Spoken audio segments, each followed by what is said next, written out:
Hi, my name is Kagan Troutner, and this is my discussion 3, Ethical Dilemma Presentation Assignment, the case of the underpaid contractor.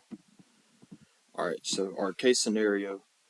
We are a newly promoted manager at a mid-sized company that manufactures athletic apparel. Our department oversees supply chain operations. During a review, we discovered that one of our company's main overseas contractors, which produces nearly 40% of our product line, has been accused of paying workers below the legal minimum wage and requiring excessive overtime. We have a strict code of ethics prohibiting partnerships with suppliers who break labor laws. However, if we end the contract, production will be disrupted, sales will plummet, and shareholders will be furious, and layoffs may occur. If you ignore the violation, operations remain stable, but you knowingly allow unethical and possibly illegal practices. And 3, if you push for gradual reform, you may protect the business in the short reform, but you compromise the company's values and risk, along with public backlash.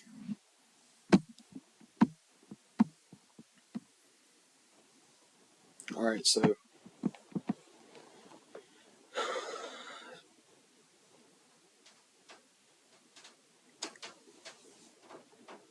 one of our main contractors, they're underpaying their employees.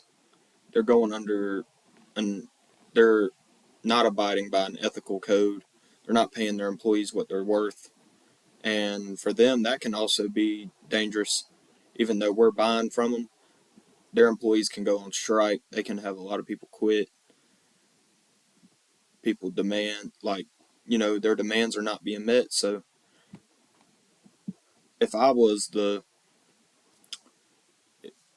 as I'm the manager, I would not have a problem with those people leaving, but we buy their product. That's 40%. That's nearly half of all inventory that they produce for us. And we would suffer terrible backlashes. And by the time you got some new clothing line in there from different contractors, our business would be in a very big hole, and we'd have a chance of getting fired since we just became the new manager. I'm gonna talk about our ways to do this. If we end the contract, production will be disrupted, sales will plummet, shareholders will be furious, and layoffs may occur.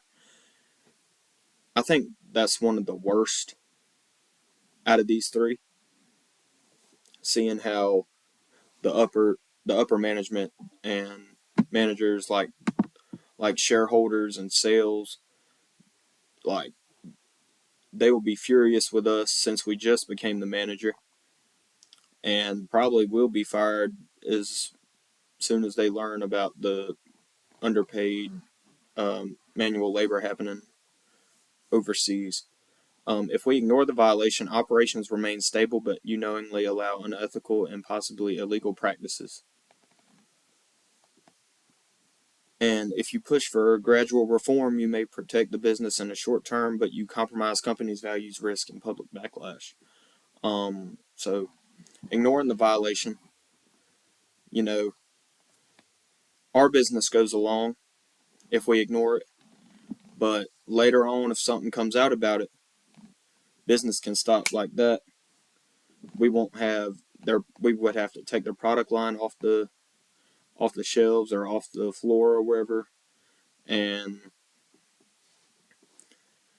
we'll be seen as someone who the general public will kind of see us as someone who kind of promotes that. And we don't want our business to be known for promoting illegal practices.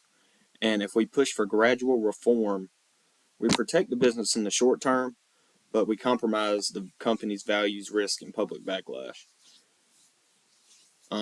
As we are a new manager, you want to protect your job, but compromising the company's values and risk, public backlash, that can really kill a company, as some have seen, where certain people promoted a certain thing and then it came out not to be right, or it was being produced terribly or something, and that company would go under, never heard of again.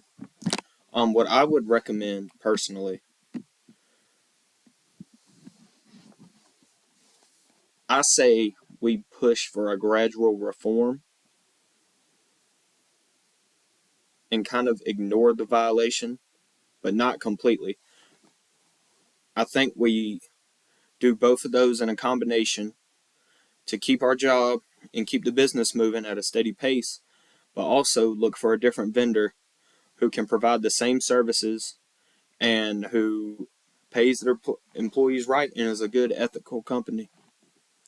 I think through that, we'd be most successful and we wouldn't have the risk of getting shut down or losing our job.